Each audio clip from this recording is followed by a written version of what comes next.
Hoy nos encontramos con un paraiseño, residente en Canadá, historiador y antropólogo, el amigo Darío Izaguirre, así que le vamos a dar la bienvenida.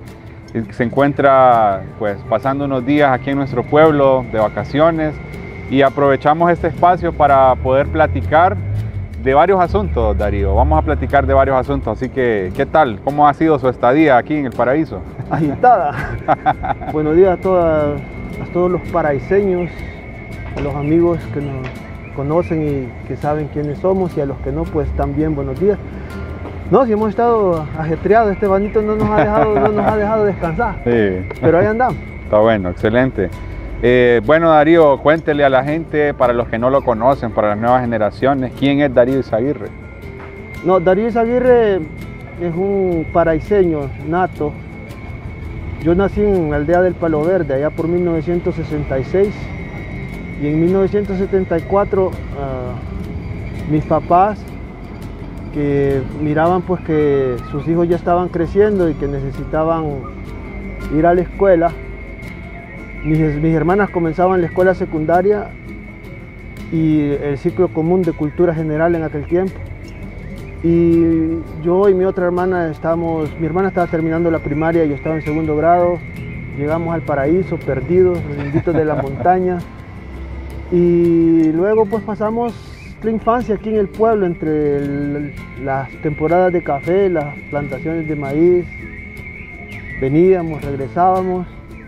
Ya cuando terminamos el bachillerato en Ciencias y Letras en el Instituto Alejandro Flores, pasamos a la Universidad de Tegucigalpa, en donde hice una licenciatura en Historia. Luego emigré a Canadá, me casé con una canadiense, me fui y allá hice una maestría en Antropología con orientación en Arqueología. Y allá pues conseguí trabajo y ahorita trabajo como arqueólogo para un instituto cultural que pertenece a unas comunidades indígenas del norte de Quebec, en Canadá. Excelente. Antes de entrar a lo toral de esta conversación, Darío, quisiera aprovechar también para que hiciéramos unos esbozos, como le llamamos en arte, de cómo era el pueblo del paraíso cuando usted llegó. ¿Qué podemos decir de su gente, de la arquitectura, de la forma de vivir de aquellos años, Darío? Ha cambiado mucho, porque digamos en 1974 el número de habitantes del paraíso era reducido. Hasta 1990 aún el número de habitantes del paraíso era de repente la mitad de lo que es hoy.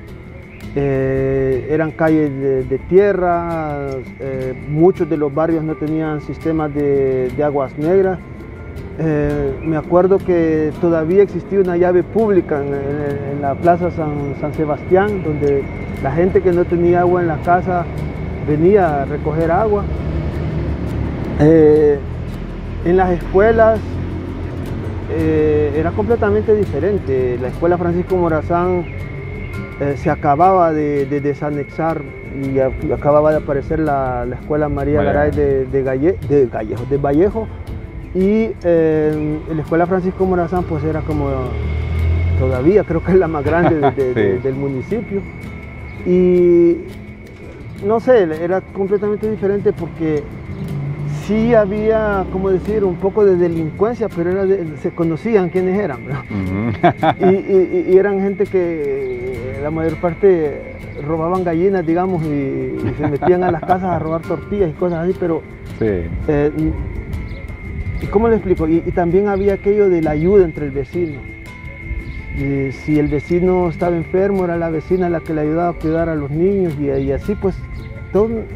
Yo creo que eso se ha perdido hasta cierto punto, porque con esto de la violencia que ha subido de nivel, una de las cosas que ha cambiado en el paraíso, y es notorio, es ver que todas las casas están con puertas con rejas, sí, portones de hierro. Muchas de las casas tienen, ¿cómo se llama eso? Serpentina, cámaras de seguridad. Cámaras de seguridad, cosas que en aquellos años ni por cerca, pues. Sí. Uno caminaba en la noche sin miedos, Y hubo el pavimento tampoco se acercaba en esos años, ¿no? ¿Para dónde, papá? Si uno bajaba la cuesta de los Robles y miraba la nube de polvo que se levantaba de aquí, no, y no es broma, no es broma, sí. se miraba la nube de polvo que subían. Y no, y bueno, sí, ha cambiado, y hay progreso, por decirlo así, en el sentido que por lo menos las calles están cementadas y se ve como el pueblo más limpio y todo, pero también se ha descuidado ciertos aspectos del desarrollo del pueblo. Por ejemplo, cuando se ve esas grandes lluvias y que usted mira toda esa agua que se va hacia los barrios de Santa Clara, y ahí sí, más bien parece río. Es problema. Sí. Pero bueno. Sin duda entonces que el Paraíso de hoy es otro, ¿verdad? Es otro. Y creo que la mentalidad es otra también, porque como les estaba diciendo, justamente estábamos hablando hace un rato del casco histórico, sí, y de repente algunos van a criticar lo que yo voy a decir, pero cuando se dice conservar el casco histórico del Paraíso, no se trata de estar guardando el pasado y no querer que el progreso avance. Ajá, o sea, frenar el progreso. Frenar el progreso, sino simplemente dejarle algo a las generaciones futuras que dentro de 50 años se van a preguntar cómo diablos era el pueblo, como lo estamos haciendo ahorita. Exacto. Y para mí, aquí sentado enfrente de esa casa, que era de doña Lastenia y de don Antonio Mendoza, verla así, con ese techo de teja, aunque está semidestruida, esa casa tiene historia. Usted puede contar... Son testigos mudos. Son testigos mudos. Y no solo testigos mudos, sino también hasta testigos que hablan. Que hablan. Aquí hay anécdotas de muertes, por ejemplo, de personajes como Teodorón, que lo mataron por aquí donde estamos sentados. Pues. O ametrallamientos en los años 30 por las tropas del gobierno contra invasores liberales, qué sé yo. Pero, o sea, esas casas hablan. Cuentan una historia. Lo mismo que el parque y todo lo demás. Así o sea, que el hecho de querer conservar parte de ese casco histórico, como digo, no es que se quiere frenar el progreso, sino al contrario, el hecho de preservar permite a la gente de saber cómo es y hasta se convierte en atractivos, porque no nos neguemos, hay muchos países ahorita en la actualidad que viven del turismo. Del turismo, exacto. Y el Paraíso nosotros decimos que es café, sí, pero el café, yo siempre he dicho, el café siempre ha sido un arma de doble filo. Sí, genera empleos temporales durante la temporada, genera riquezas, no digo decir a todos, sí, cierta gente han hecho dinero, aquí se han construido fortunas que no están en el Paraíso. Y el café se ve que cada vez los productores tienen más problemas para producir, más problemas con las plagas y todo eso, y el clima está cambiando, o sea que hay otras definitivamente cosas. Así es. Darío, hay dos fechas importantes que marcan la historia del Paraíso, bueno, dos de las más relevantes podemos decir, que fue la fundación de este pueblo en 1874 y ahora que ya estamos a las vísperas de celebrar el 63 aniversario de la ciudad del Paraíso. ¿Qué puede aportar usted para estos dos acontecimientos importantes también para la historia? Yo creo que para mí uno de los problemas que yo he visto desde que estuve en la escuela es que nosotros íbamos a la escuela, sabíamos que veníamos del Paraíso, pero yo creo que nunca los profesores y las instituciones, la municipalidad, qué sé yo, los patronatos u otras organizaciones nunca se interesaron en enseñarle a los paraiseños de dónde venimos. Y el problema también es que el Paraíso es una amalgama de identidades, por decirlo así.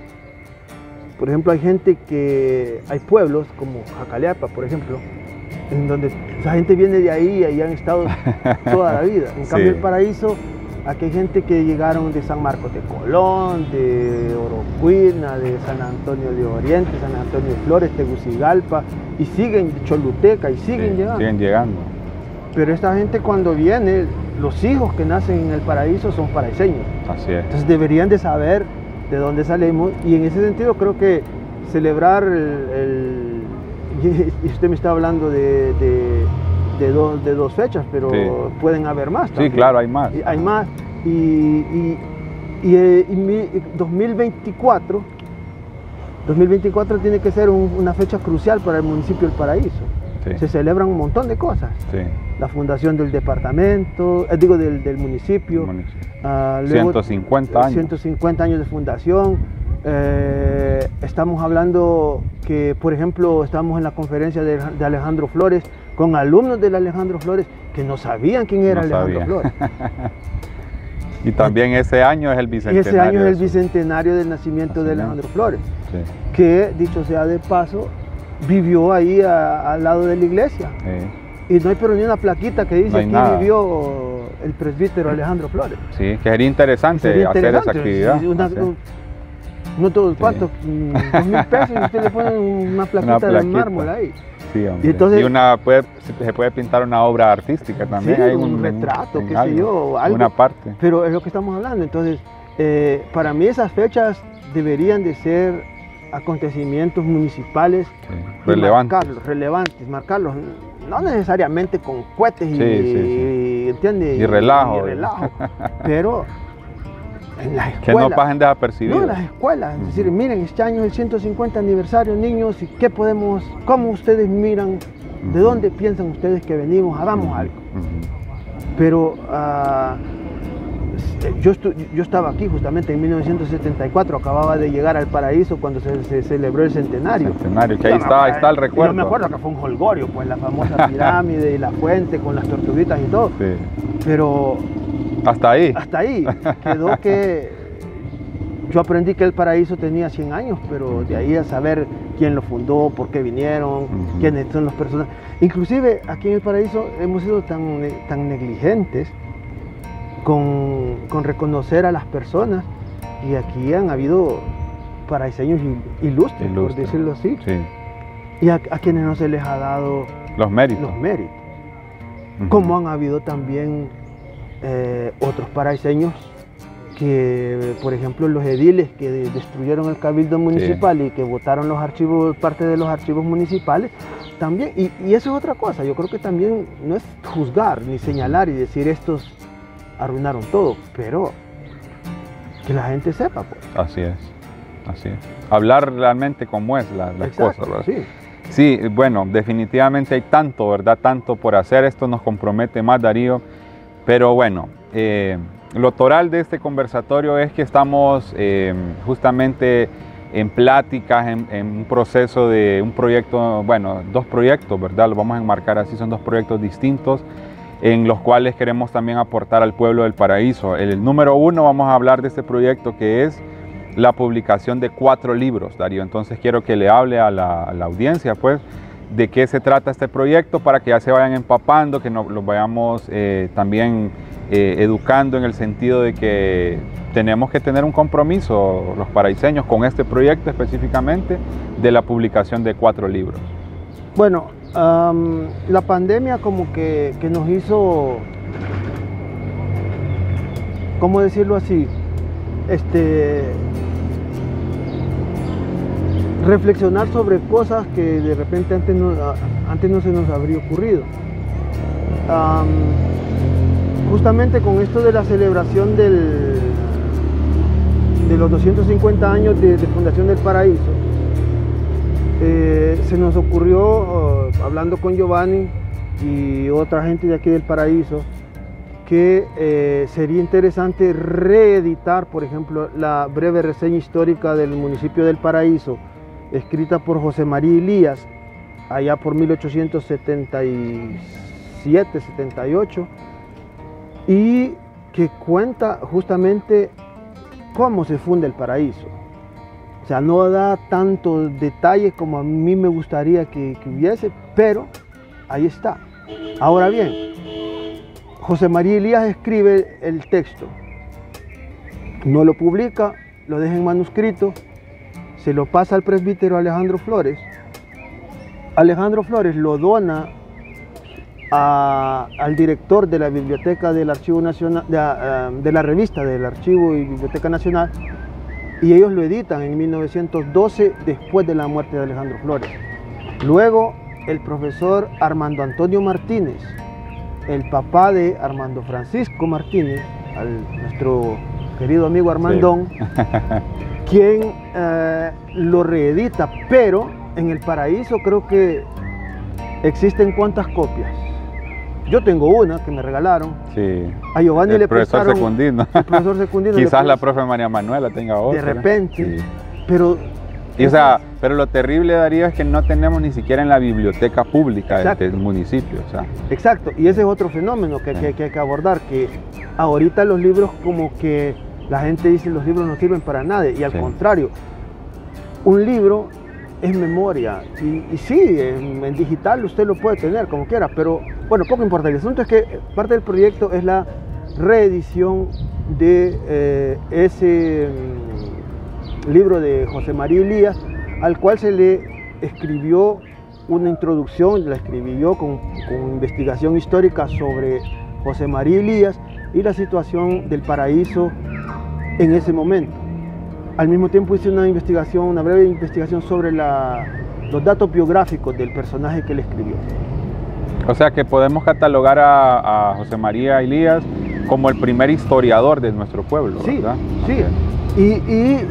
Y resaltar también, Darío, en esto, que en el libro del profesor Armando Martínez se decía que era un libro sin biografía. Exactamente, decía que Armando Martínez dice que José María Elías es un personaje sin biografía. Sí. Pero en realidad sí, no, hay datos, y hay bastantes datos sí. sobre quién fue y qué hizo. Y en este nuevo libro ya vendría, esta nueva información. A dar datos para decir, ponerle una cara al personaje. Exacto. Porque hasta cierto punto Elías era como anónimo. Y la Casa de la Cultura tiene una foto de don José María, tiene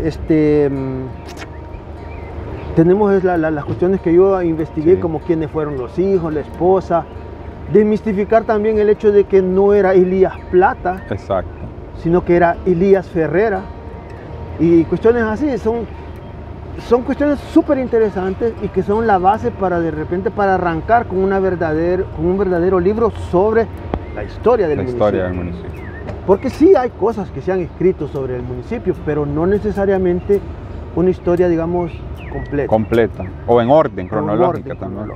Y resaltando, como estábamos diciendo, todos los personajes anónimos o que voluntaria o involuntariamente los hemos dejado en el anonimato. Así es. Así que este primer libro va a ser muy valioso, un aporte muy valioso. Y luego, hablando de Armando Antonio Martínez,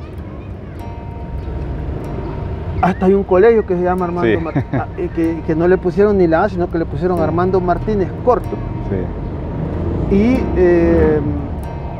Armando Martínez, ¿quién fue Armando Martínez? Para mí, Armando Martínez es el primer intelectual paraiseño, Armando Antonio Martínez. Un hombre preocupado por infinidad de cosas, por, entre otros las tradiciones locales, los personajes locales. Gracias a él se conocen muchos de los personajes que, como estamos diciendo, eran anónimos y siguen siendo anónimos porque desgraciadamente el libro que pensamos nosotros reeditar, que se llama 15 brochazos y tal vez una pincelada, otro del que solo existen poquitas copias y en este libro se recogen, ¿cómo se llama?, semblantes de personajes que vivían en el Paraíso en los años 60. Como, por ejemplo, ahora podríamos rescatar a Norma, que justamente ahí va pasando por ahí. Pero él rescató a la tía Nacha, a don Céfero, que era el boticario del pueblo. Sí. El Zarco Martínez. El Zarco Martínez, que vivía justamente aquí abajito.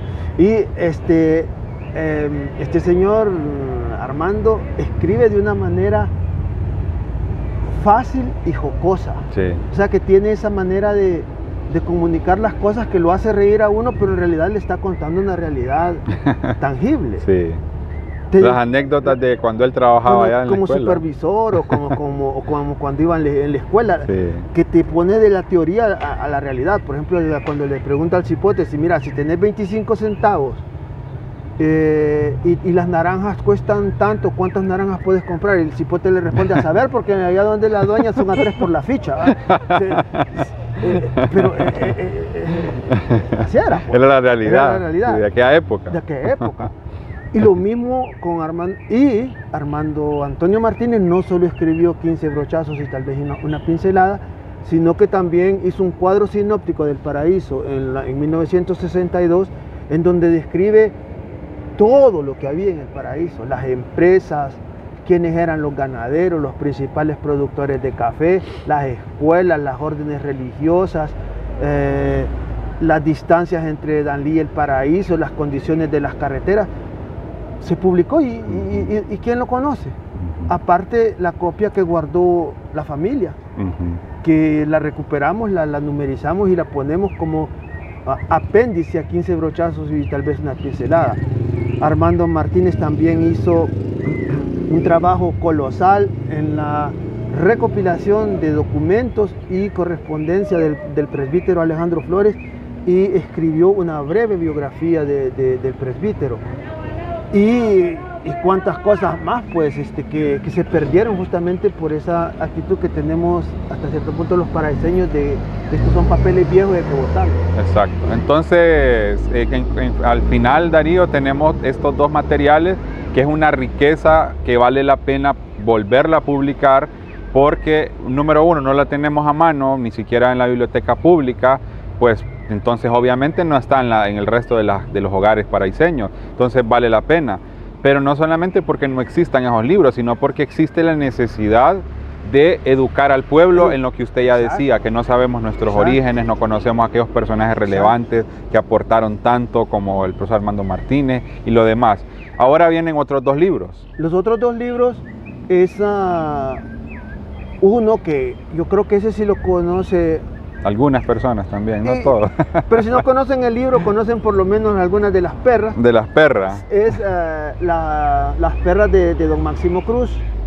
Eso, cuando el profesor Carlos Roberto Romero era director de la Casa de la Cultura, se recopilaron las anécdotas con la autorización de los familiares de don Máximo y se publicó, yo no sé, creo que... En el 2002. ¿Cuántos ejemplares más o menos? No sé cuántos no sé, ejemplares, pero sí. Bastantes al punto que ya no hay. Sí, y fue de manera artesanal. Y de manera ¿verdad? artesanal. Sí, no fue algo se hizo un mimeógrafo, sí, no fue en imprenta. Pero tuvo suceso, y cuando nosotros decimos que lo queremos reeditar, mucha gente, sí, hombre, está bueno, hagámoslo. Pues se va a hacer. Es un librito dándole una forma más, como por decirlo así, profesional. Y se va a poner también al alcance de la gente. Y el último, yo desde 1982 empecé a escribir poesía, a escribir poemas y ahora en el 2017 yo se lo mostré a una amiga que me dijo, mira, ¿y por qué no lo publicas? Es publicable. Entonces lo recogí como lo mejorcito, digamos así, y lo puse en un libro. Y la idea también es de publicarlo, el poemario, y ponerlo a la disposición de la gente. Ahora bien, la idea no es tampoco que solo es de publicar y ya, pues la idea es que detrás de ese proyecto, la idea, dicho sea de paso, se formó un comité, y que la gente que esté interesada a participar y a colaborar con ese comité, se llama Círculo Cultural Paraiseño, trabajando en conjunto con la Casa de la Cultura. Y bueno, eso es un proyecto de la Casa de la Cultura. Así es. Y ese círculo, la idea es ayudar a la publicación de esos libros. Pero como digo, no solo publicarlos, sino también hacerlos productivos, en el sentido que porque va a haber de repente ayuda gubernamental, ayudas particulares, privadas, ayuda municipal, es de publicarlos, venderlos, y con las ventas financiar otros proyectos culturales relacionados con la literatura. Por ejemplo, así un ejemplo al aire, se incentiva un concurso de literatura para los jóvenes de secundaria, a nivel de secundaria. El ganador de ese concurso, en lugar de darle un premio en moneda, que como yo digo siempre, de repente se lo va a ir a gastar en caguamas, se le financia la publicación. Así es.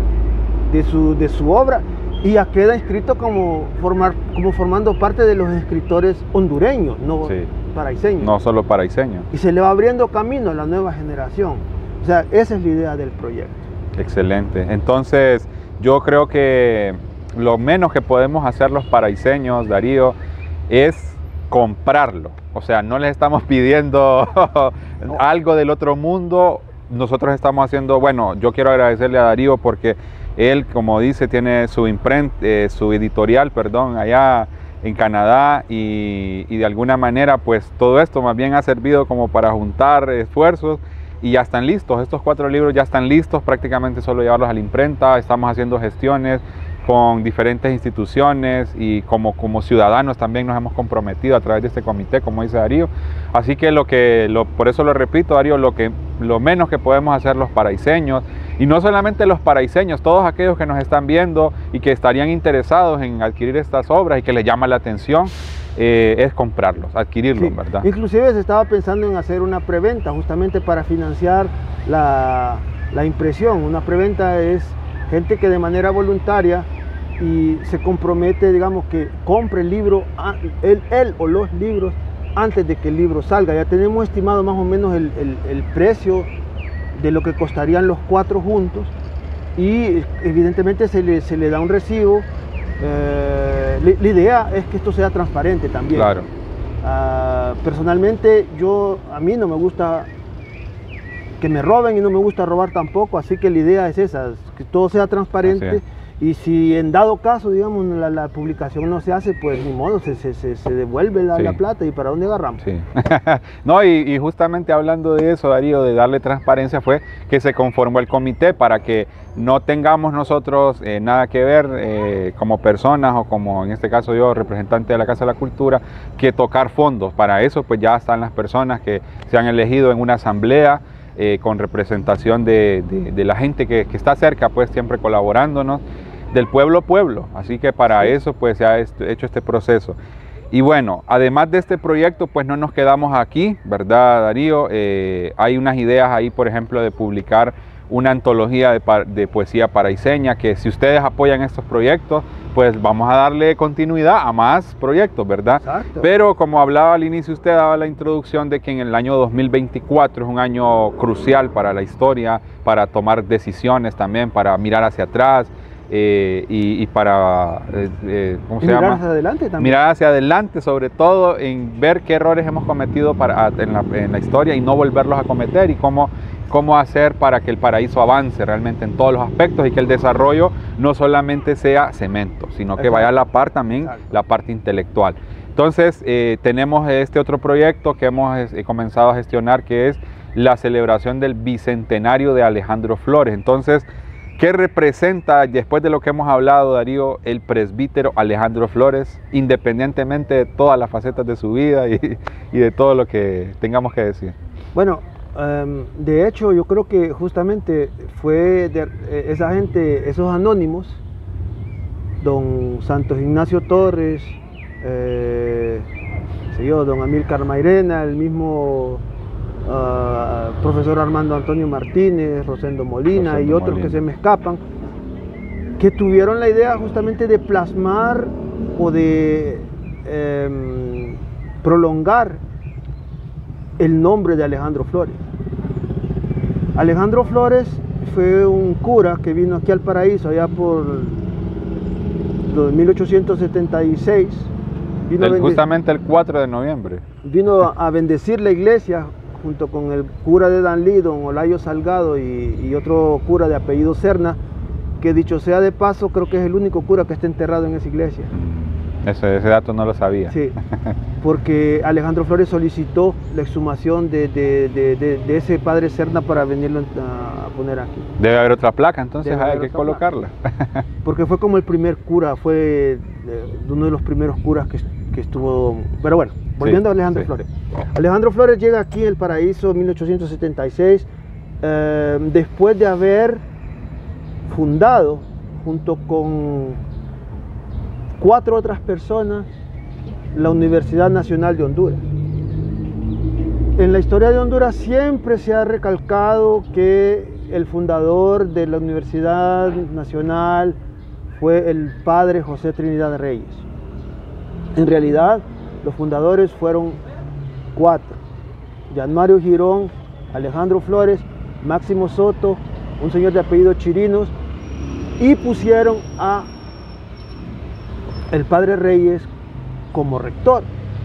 No se le quitan méritos a Reyes, porque una vez que la Academia del Genio Emprendedor y del Buen Gusto, que es el antecedente de la universidad, se funda, el padre Reyes, pues como rector, tenía influencias, y junto con él y los muchachos, como yo le llamo, pues le dieron paso a que se fundara la universidad en el gobierno de Juan Lindo. Así es. Pero Juan Nepomuceno. Juan Nepomuceno Lindo, que por esas raras circunstancias de la vida, el padre Flores, y por sus actividades políticas, y andaba metido en muchos rollos ahí que no estaban necesariamente del lado de los que gobernaban, pues apareció aquí en El Paraíso y se estableció en El Paraíso, fue cura, párroco del Paraíso, fue secretario municipal, consejero municipal, también era encargado de la parroquia de Ocotal en Nicaragua, así que pasaba de Ocotal al Paraíso, del Paraíso a Danlí, de Danlí a Tegucigalpa.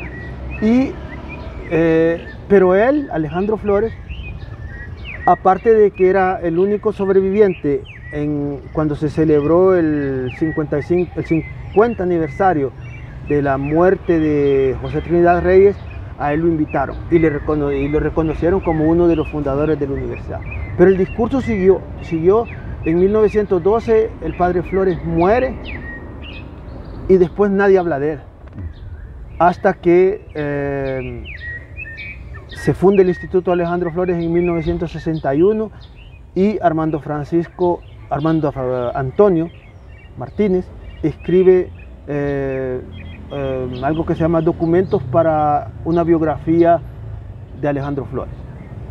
Y según los escritos que hay en la historia que ha recopilado el profesor Raimundo Escoto, dice que una de las personas que propone este nombre es el señor Ernesto Salgado, que Ernesto hace la Salgado, propuesta. Que era el alcalde, creo yo. No, creo que no. Era un señor de aquí. Ah, ¿quién era el alcalde entonces cuando se fundó? Creo que estaba un señor de apellido Martínez, don Carlos Martínez. Cuando se fundó, pero la primera, creo que bueno, sí, omitimos eso. Omitimos, para no inducirlos en error. Pero el asunto es ese, entonces se propone que se le llame Alejandro Flores. Sí. Y en Honduras, creo que es la única institución que lleva el nombre de Alejandro Flores, y en la Universidad Nacional Autónoma actual no hay ni siquiera un palo que lleve el nombre de Alejandro Flores. Ni una banca. Ni una banca, ni un aula, ni un salón. Inclusive no tienen ni el retrato de Alejandro Flores. Exacto. No lo conocen. No lo conocen. No. Entonces la idea que se está haciendo ahorita es que, puesto que viene los 200 años de su nacimiento, pues yo he hecho, a partir de los documentos que transcribió, parte de los documentos que transcribió Armando Antonio, y parte también de investigaciones aparte que yo he hecho, monté una conferencia que dura más o menos 1 hora, que ya se ha hecho 2 veces, una en Rutas Históricas de Honduras, un programa de la Dirección de Cultura de la Universidad y de la Facultad de Ciencias Sociales, y otra aquí en el Salón de la Municipalidad. Para el 198 aniversario de nacimiento del padre. Con alumnos y docentes del Instituto Alejandro Flores. Con eso se marca pues el inicio de una serie de actividades que ya Giovanni y la Casa de la Cultura están promoviendo, y el comité también, el círculo literario, para que se celebre de manera tal vez no pomposa, pero sí, por lo menos que se celebre. Sí, porque hasta ahorita, Darío, en la propuesta no dice hay alborada, no dice fiesta, o sea, estamos pensando más que todo en la parte literaria, artística, histórica, y creo que así deben ser las celebraciones. Exacto. Más que hacer bulla, relajo, es pensar en la Exacto. Parte... ¿va? Sí, y entonces la idea es que tomando la conferencia como base, se va a escribir algo por un librito de unas, pues qué sé yo, no sé cuántas páginas le vamos a poner, pero lo que salga. Pues. Así es. Y buena noticia, si podemos decirlo así, gracias a la gestión de Armando Martínez, Armando Francisco, se recuperó un legajo de más o menos 200 documentos originales. Sí. Manuscritos, firmas, sellos. Firmas, sellos, hasta el diploma de ordenación del presbítero, que estaban por allá abandonados en el Instituto Alejandro Flores. Se recuperaron y ahorita están en manos de la Casa de la Cultura. Así es. Y la idea es digitalizarlos y servir, y de repente ponerlos hasta como anexo a la publicación. Así es. Porque son documentos que le van a servir a futuros historiadores, a la misma gente de la universidad que quiere investigar sobre el presbítero y hacer un retrato histórico del mismo. Pero el asunto es ese, los 200 años de Alejandro Flores no pueden pasar desapercibidos y caen justamente en el mismo momento en que se celebra los 150 años de fundación del municipio. Así que fiestón intelectual. Sí, fiestón intelectual, así es. Así que pues los que han disfrutado este conversatorio, esta tertulia, como ustedes le quieran llamar, ya se han podido dar cuenta si es de su interés todo ese tipo de actividades, pues abocarse a nosotros, ¿verdad? Si ustedes quieren ayudar, ser parte del comité, las puertas están abiertas. Bueno, además de llamarse Círculo Cultural, no es que es una argolla. No, tampoco. Es un grupo abierto que queremos compartirlo con todos aquellos, ¿verdad? Los paraiseños en el exterior incluso, porque ahora con la tecnología no hay necesidad de que usted esté de manera presencial, sino que puede contribuir también desde donde esté, ¿verdad? Para hacer realidad este proyecto. Y cualquier contribución, como decíamos, por ejemplo, estábamos hablando que si se compraban los 4 libros juntos, era como algo así como 850. Exacto, por ahí. Costo mínimo, porque como decimos, la idea no es de hacer dinero, es recuperar capital y reinvertirlo en actividades de publicación literarias. Y bueno, ahorita es poesía. Sí. Pero y otras cosas. Hay jóvenes que están escribiendo cuentos, leyendas. Así es. Hay otras perras que andan más por perras. Ahí de otros personajes actuales o antiguos que andan circulando por ahí, que vale la pena rescatar. Es cultura. Sí. Cultura no solo es, inclusive hasta libros de recetas se pueden presentar. Exacto.